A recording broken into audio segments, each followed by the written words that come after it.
How's it going, everybody?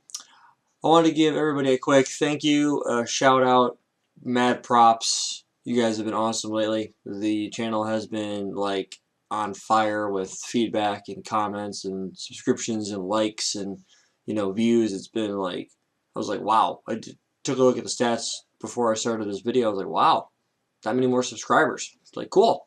So as always, I do appreciate all my subscribers, any viewers. If you're not a subscriber but you're a regular viewer, awesome. But if you'd like to know when videos are put out, hit that little subscribe button down there at the bottom.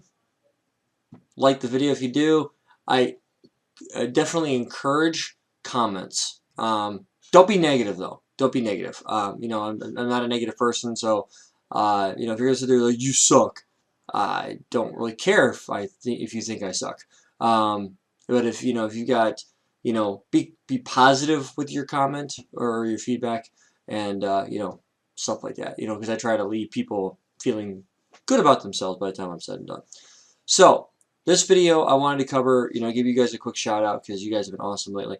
I was on site today with a customer, and one of the things that I had to do today was a network assessment / network discovery / network diagramming, network understanding, things like that. So the customer is a relatively smaller customer, but small doesn't necessarily mean not qualified to. Let me adjust my webcam here. It's a little low. There we go. So I like to talk to you, not down to you. So one of the things that I had to do today, and actually that's even a little too high. Bring that back down just a touch. There we go. Now I feel like we're on the same level. So went to the customer site, and the intention of this visit was to go on site, talk to the customers, see what they're trying to do, because they've been a customer. So actually, we'll give a little backstory. The company I work for bought another company, and my company is more. We sell boxes to companies, and we also sell the services, the solutions, the design to make those boxes do what they're supposed to do. Right. That's why they have guys like me. So this other company that we acquired and bought out, they do something we don't already have. This other company already has their own dedicated cloud. They're a service provider. They have their own BGP autonomous system number. They have a full MPLS deployment. So with that being said, this customer, or the company we acquired, has customers, and this customer has been a long-term customer of our acquisition. So therein lies the need for a guy like me to go on site with a customer like them, because one, you're trying to maintain relationships, you're trying to potentially drive new business, stuff like that. So my boss was asked by the other company's business leaders, hey, can we borrow Rob for the day? We want to bring him on site with one of our customers. And there was a few issues that needed to be worked out, and they wanted to talk to somebody that really knows networking. So they were going to send a CCNA to do this. And if you're a CCNA, or you're working on a CCNA, or you're a CCNA and you're working on a CCNP or some other, you're trying to expand your knowledge base, please do not take that as a shot at you, because it absolutely is not. The reason why they sent a senior level resource, as they like to refer to us, is because of the fact that the customer is expecting, when you're doing a network assessment, that you're not going to have to sit there and guess. You're already going to know. You're going to walk in when you're doing your initial assessment and your discovery, and you're trying to build out how things work. And I'll explain how this works here in a moment. The aspect of this was to go in there and do all that. So we did. We got in there, and it took about an hour to get started. Because when you go in, you don't just immediately go, okay, what's your corporate wireless, or where's your, let me log into your corporate LAN and start discovering things. Maybe you do, maybe you don't. But where it comes into play with that is you want to go in and you want to have you set up a game plan, because if you set up a game plan, you go in there, you start talking to them. What are your pain points? What are you seeing? Stuff like that. And there was some questions that the customer had for us that we were able to give them solid answers on, what we do, what we can do, because they're a very, very small IT group and they're looking for, their internal IT group doesn't have the resources available to them or the time available to them to be able to go out and really know Cisco or really know VMware or really know Microsoft. So they come to a company like ours where they'll have access to a CCIE, they'll have access to a dual VCAP, they'll have access to 3 or 4 MCSEs. So they'll have access to senior guys, and senior in the terms that you've worked on something big, you've supported big environments, you don't have to sit there and guess. You already know how to do this type of stuff. So I would consider myself to be a senior VMware guy. I'd also consider myself to be a senior Cisco guy. I would consider myself to be a mid-level Microsoft guy.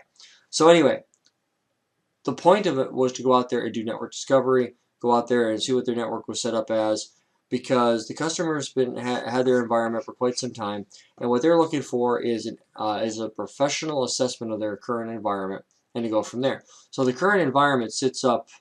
Where am I? Okay, I'm over here. There we go.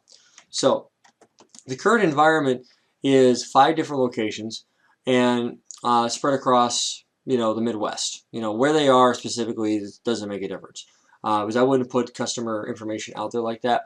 But the important part here is the aspect that the customer needed somebody to come in and take a look at stuff that wasn't going to get like intimidated or, oh, I've never done that before, I'm not trying to do it. Because network discovery and network assessments are actually very, very easy.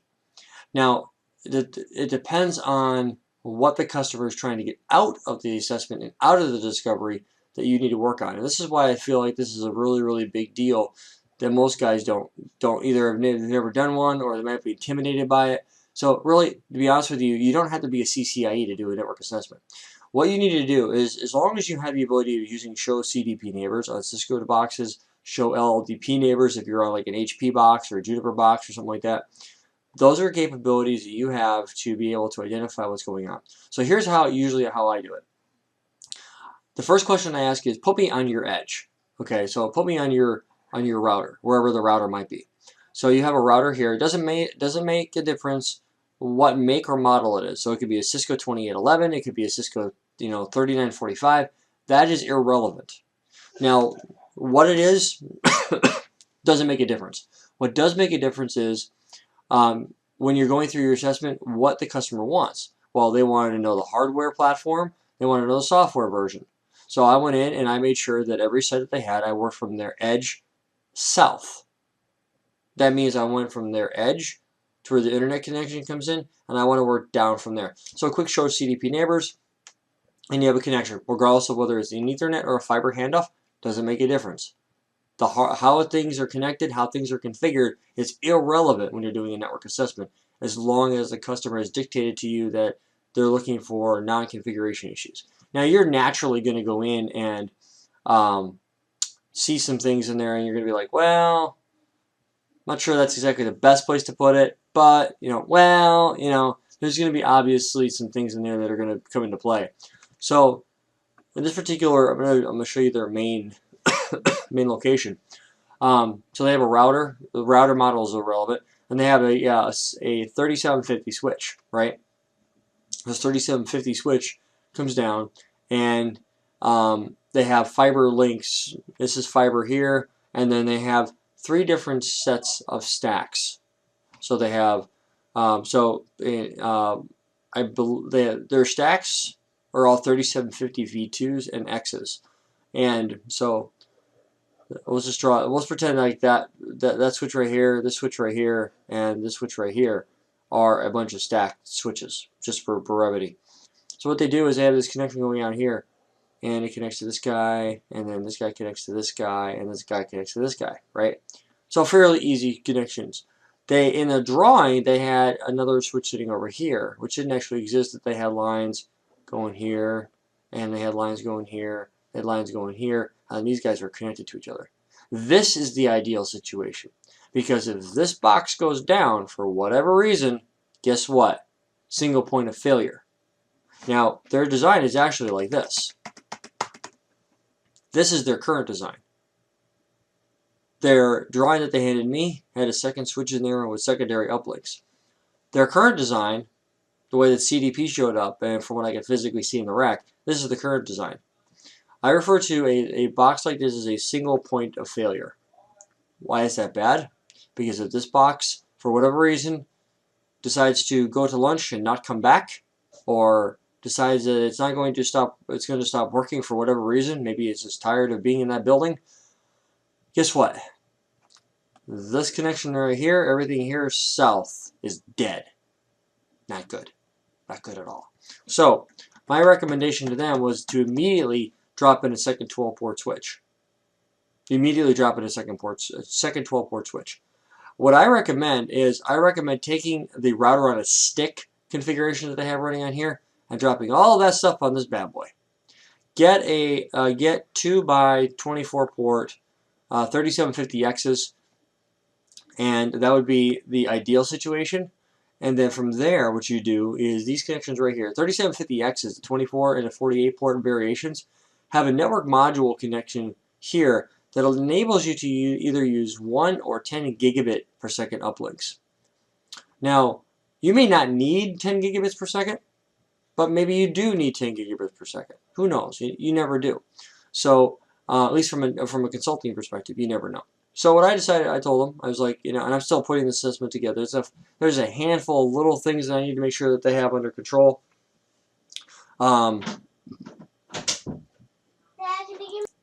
So you get a situation like that where you're walking into a situation and you have to, the customer is expecting you to take what they've got going on and break it down. So my initial assessment, so now we're talking about how all this stuff works here. So let me bring it back just a bit. So they have fiber, all the red connections connecting the boxes are fiber optic cables. So my initial configuration, my initial assessment of the situation is this. You need to take this box, this 1 by 12 port switch, and you need to make that, convert this to 2 by 24 port. Now the reason I say 24 port is it's easier to come by and they're typically less expensive. So you do 2 by 24 port 3750Xs. So you put a 2 3750Xs here, and what you would do, because the 3750 comes with the stacking module already built in, you stack it. You stack it. So that you only have to have one physical cable coming from the router down to the switch, right? That's a physical uplink. You can make that 1 gigabit up. Where you want to have all of your hardcore stuff going on here is you want to make sure that the switching is actually handling the routing. And the reason I say that is because of this. When you're dealing with 10 gigabit uplinks and you're getting everything situated, because this right here, this is an 8 by stack, this is an 8 by stack, I think this was a 2 by stack.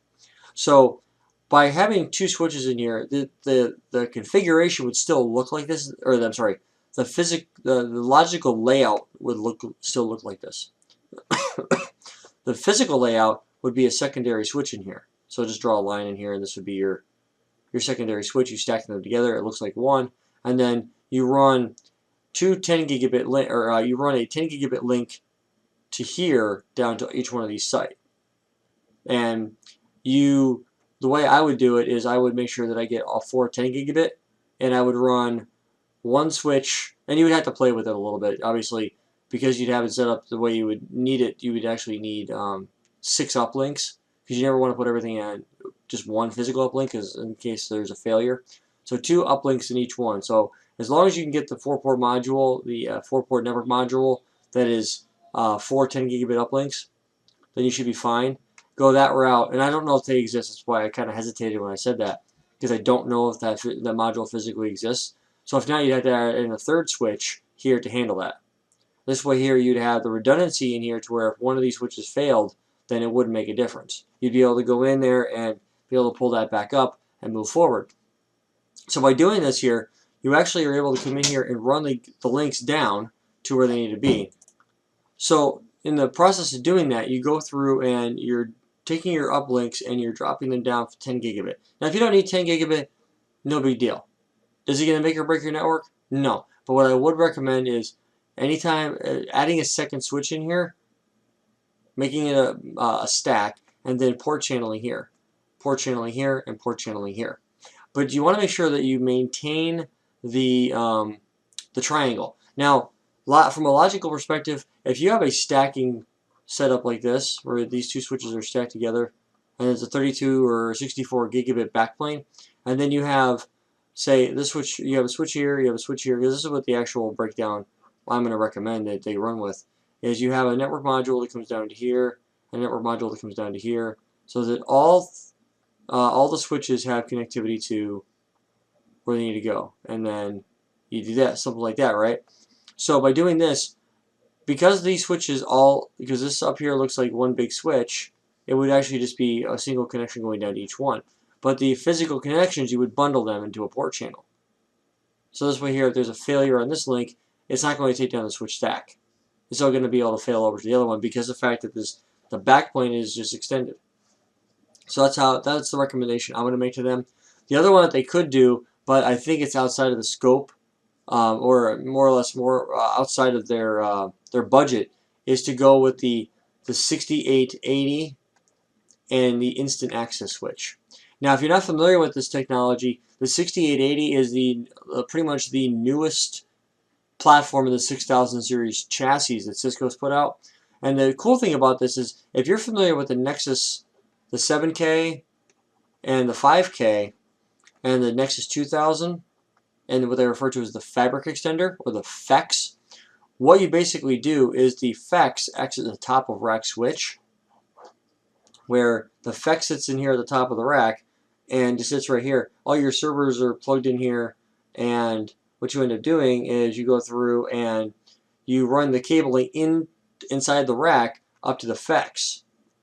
So all the cabling goes up to the FEX, and then a single or typically two cables go up to the 5K or the 7K or whatever the case might be that you have in play, and then that's how you would get it situated. And then the FEX, or the fabric extender, or the Nexus 2000, looks like a remote line card of the parent switch. So in the 5K, you would say it would look like interface 101/1/1 or whatever the case might be. The same thing on the 7Ks. So that's the idea within the data center cabling. Inside of the LAN switching, they have come out with the same concept where they have a 6880, which is I believe it's a 4U chassis, and you have a supervisor module, and you have a couple of 16-port blazes you pop inside that thing, and then you run instant access switches down to wherever you need them to go. The 6880 is analogous to the 7K and the 5K, right? Where the 7K is obviously going to be your bladed chassis, and the 5K is going to be your standalone rack mount. So this guy right here is going to be like the 6509 or the 6513, the 4500, the 4500X, your 3750s, your 3560s, your standalone rack mount units. That's what the 5K is going to be. So you take the 6880, you put that into play, you run some fiber down to your the instant access switches. Your IA switches act as your FEX, your fabric extender. And what that does is that this device here doesn't do it. There's no intelligence on it, so it has to download its configuration from the parent switch. And now I don't know if the instant access switch provides local switching like a 3850 or a 3560 would, or if it's like the 2K design with the 5K and the 7K, where any type of east to west switching, which is going to be VM to VM, server to server, would have to actually come out of the 2K, go up to the 5K, back down to the 2K to be switched in between VLANs and stuff like that. So, or in between, maybe in the same VLAN, just a different destination MAC addresses local to the FEX. So all that there's got to be hairpinned on the parent switch. I'm not sure if the 6880 does that same capability. If it does, you would have to either go with this design right here, where you would hairpin back on the parent switch, which would be the 6880, or you would throw in like a 3850 or something like that would be able to do local switching. So that's a high-level overview of what I had to do today. Not a very difficult job by any stretch of the imagination, but it's important to realize what it takes to really do an assessment. Do you really understand what you're looking at? and you're not there at the initial assessment or during the discovery to make assessments, but you are taking notes as you're going along. You know what iOS version they're on, what the hardware version you're on. You know, is this guy, you know, maybe end of sale, but not, you know, end of life, where Cisco will no longer support it physically or software, or is it you know, is the software end of support? Or they're not gonna, if you call TAC, can you put smart at if you call TAC up, can you place SmartNet on a device for them to call? And I got it ready. so that's the big thing that most people. Not saying that you know, most people don't know how to do a network assessment or don't know how to do a discovery and stuff like that. Because most people, it's very, very simple to do. I mean, there are methods to doing it.